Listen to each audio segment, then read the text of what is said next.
Good morning students. Today we are going to see the next part of second module, that is intake structures. So far in this module we had seen what are the different sources of water, what is the quality of water, how to collect the sample from those different sources. Okay, so today we are going to see what do you mean by intake structure, selection of site for intake structures and types of intakes. So these intakes are the structures which are provided near the surface sources to admit the water from the source and convey it to the treatment plant. Generally, these are made up of brick masonry or concrete with an aim of providing relatively clean water which is free from pollution, sand and objectionable floating material. So you might have seen such type of intake structures near rivers, reservoirs and canals. So these are intake structures which are provided near surface sources for admitting water and conveying it to the treatment plant further. Next is selection of site for these intake structures. There are a number of things what is necessary to be considered while selecting site for intake structure. First one is availability of water. Availability of water means water should be available near wherever you are constructing these intake structures. There water should be available throughout the year. Throughout the year it should be available and it should be clean enough. It should be free from silt, sand or any unobjectionable floating matter. So such type of area you are going to select for locating an intake structure. Then second one is it should be nearby the treatment plant. So the intake structure should be nearby the treatment plant means it reduces the conveying cost, that is the number of pipes what we are using to convey the water from these intake structure to the treatment unit. If it increases, the cost of conveyance increases. Hence whatever intake structure we are constructing, it should be near the treatment unit such that the conveyance cost is reduced. Next, it should be far from disposal points. Far from disposal points means there are many industries which are nowadays disposing their industrial waste into the rivers. Okay, so if we provide intake structure near those disposal points, again the treatment cost will increase. So we should see that the intake structure what we are locating should be far from disposal points. Then next is good foundation condition. Good foundation condition means wherever we are locating these intake structures, there silting and scouring action of river should not take place. If silting and scouring occurs, it weakens the foundation. For that reason, it should have good foundation conditions. Then it should not interfere with any river traffic if it is present. It should not get flooded. That is, it should be above the flood level. It should not get flooded, or during floods we should be able to reach those intake structures very easily. Then future expansion should be possible. If the capacity or quantity of water required by any town is increasing, we should see that the intake structure whatever we have provided there, we can expand it and admit that required quantity of water. So these are few points which are to be considered while selecting a site for intake structure. Then next we are going to see which are the different type of intake structures. So there are different types of intake structures what you can see. One is submerged type of intake and the other one is exposed type of intake. Submerged type of intake means when it is below the inside the surface sources, that is we can't see it, it is submerged inside the water, we call it as submerged type of intake structure. Then next is exposed type, means it is above the ground level, we can see such type of intake structures. Then we have tank intake towers. There are two types of intake towers. One is wet intake tower and the other one is dry intake tower. And we also have, depending on their location, where the intake structure is located, whether it is located in the canal or whether it is located in the river or whether it is located in the reservoir. Depending on that, we have canal intake, river intake and reservoir intake. So this river intake is again divided into two types. One is single well intake and the other one is twin well intake, which you will be studying in detail further. So this what you see is submerged intake. So it is simple concrete block supporting the starting end of the withdrawal pipe, covered by screen to prevent the entry of debris, etc., or silt, sand, whatever is there. It should not enter that port.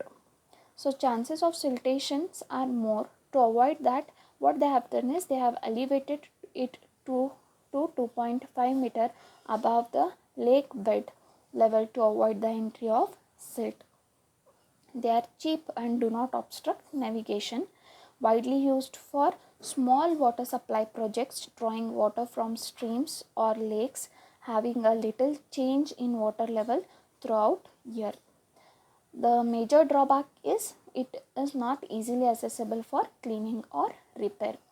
So the next type is again submerged type of intake only. There are two types in submerged type. One is concrete block submerged type of intake structure, and the other one is rock fill type of intake structure. So these are two types of submerged intake structures. Okay, so exposed intakes are nothing but your river intakes, what we see, all those are exposed type of intake structure. So coming to the intake towers. Okay, they are widely used on large water supply projects, drawing water from rivers or reservoirs having large change in water level. Gate controlled openings called ports are provided at various levels in these concrete towers to regulate the flow. If the entry ports are submerged at all levels, there is no problem of any clogging or damage by debris. There are two types of intake towers. One is wet intake tower and the other one is dry intake tower. So in the sketch what you see is dry intake tower. Okay, so we'll see how this dry intake tower admits the water. The water is directly drawn into the withdrawal conduit through the gated entry port. It has no water inside the tower if its gates are closed. When the entry ports are closed, a dry intake tower will be subjected to additional buoyant forces. Hence, it must be a heavier construction than wet intake tower.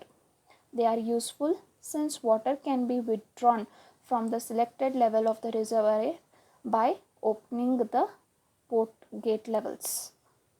So this is dry intake tower. So in the figure next what you are seeing is wet intake tower. So this wet intake tower, it consists of a concrete circular shell filled with water up to the reservoir level and has a vertical inside shaft which is connected to the withdrawal pipe. The withdrawal pipe may lie over the bed of the river or may be in the form of tunnel below the river bed. Openings are made into the outer concrete shell as well as into the inside shaft. Gates are usually placed on the shaft so as to control the flow of water into the shaft and the withdrawal conduit. The water coming out of the withdrawal pipe may be taken to the pump house for lift and then to the treatment unit. So this is wet intake tower. Then next what you are seeing is river intake. So this river intake actually is of two type. What I am showing in the figure is single well type of intake structure. So you can see there the entry ports are at different level. One is at minimum water level, the other one is at maximum water level. Okay, the other one is at normal water level. The reason for providing the ports at different level is so that water can be collected from these river at different seasons also. During non-rainy seasons, the water will reach the minimum water level. Even that time they can collect the water. Okay, so it consists of strainer at the bottom. So this it is circular in nature when you see it from top. The well is also called as sump well. So simply the pump is put on. So what happens? The water which is collected from river intake structure enters into that strainer, and then from that strainer it is sent to the treatment unit from the pump house. So the control room is used to lift the water from lower level to higher level. So this is single well type of intake structure. Then next we have is twin well type of intake structure. Okay, So you can see two types of wells are provided over there.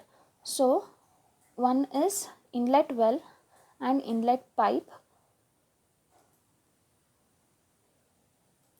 One is inlet well and the inlet well, the first one what you're seeing. Okay, so they are constructed on almost all types of rivers where the river water hugs the river bank. A typical river intake structure consists of three components: an inlet well, an inlet pipe, and a jack well. Inlet well is usually circular in cross section, made up of masonry or concrete. Inlet pipe connects inlet well with jack well. It has a minimum diameter of 45 centimeter, laid at a slope of 1 in 200. Flow velocity through it is greater than 1.2 meter per second. Water entering jack well is lifted by pumps and fed into the rising main. Jack well should be founded on hard strata having bearing capacity greater than or equal to 450 kilonewton per meter square. Then next what you see is reservoir intake structure. Okay, so these reservoir intake structure, they have helical, these they don't have any port opening. These port openings are provided directly into the dams. Okay, so these dams have helical screw opening which admit the water from the reservoir. So there are valves operated at different levels. You can see the valves are attached at different pipe levels, and it is connected to a single conduit pipe which withdraws the water and sends to the treatment plant. So the level of operation depends on at what level the water is available. So these screens are porous again on top. So when they are porous, it allows only water to enter. Any silt, sand, clay or papers, floating impurities present are held back. So only water enters through the treatment plant. So this type of sketch what you're seeing over here is canal intake structure. So this canal intake structure is also having a control room. It is having a fine screen on top, you can see, and a wall in control room is provided to operate these fine screen. So it is having only one coarse screen that is also provided at the bottommost water level, that is where water level is minimum, there they have provided, so that water can be collected from such type of intake structure throughout the year. So if we provide it at maximum level, what happens? Water cannot be collected during non-rainy seasons. So to collect water during non-rainy seasons, it is provided at the bottom. So from there the water enters into the intake structure. Again we have fine screen. It screens all the impurity present over there, that is it removes silt, sand, and allows only water to move to the treatment plant. So this is canal intake structure. So these intake structures are also called as sump wells and jack wells, and also called as intake structures. So thank you.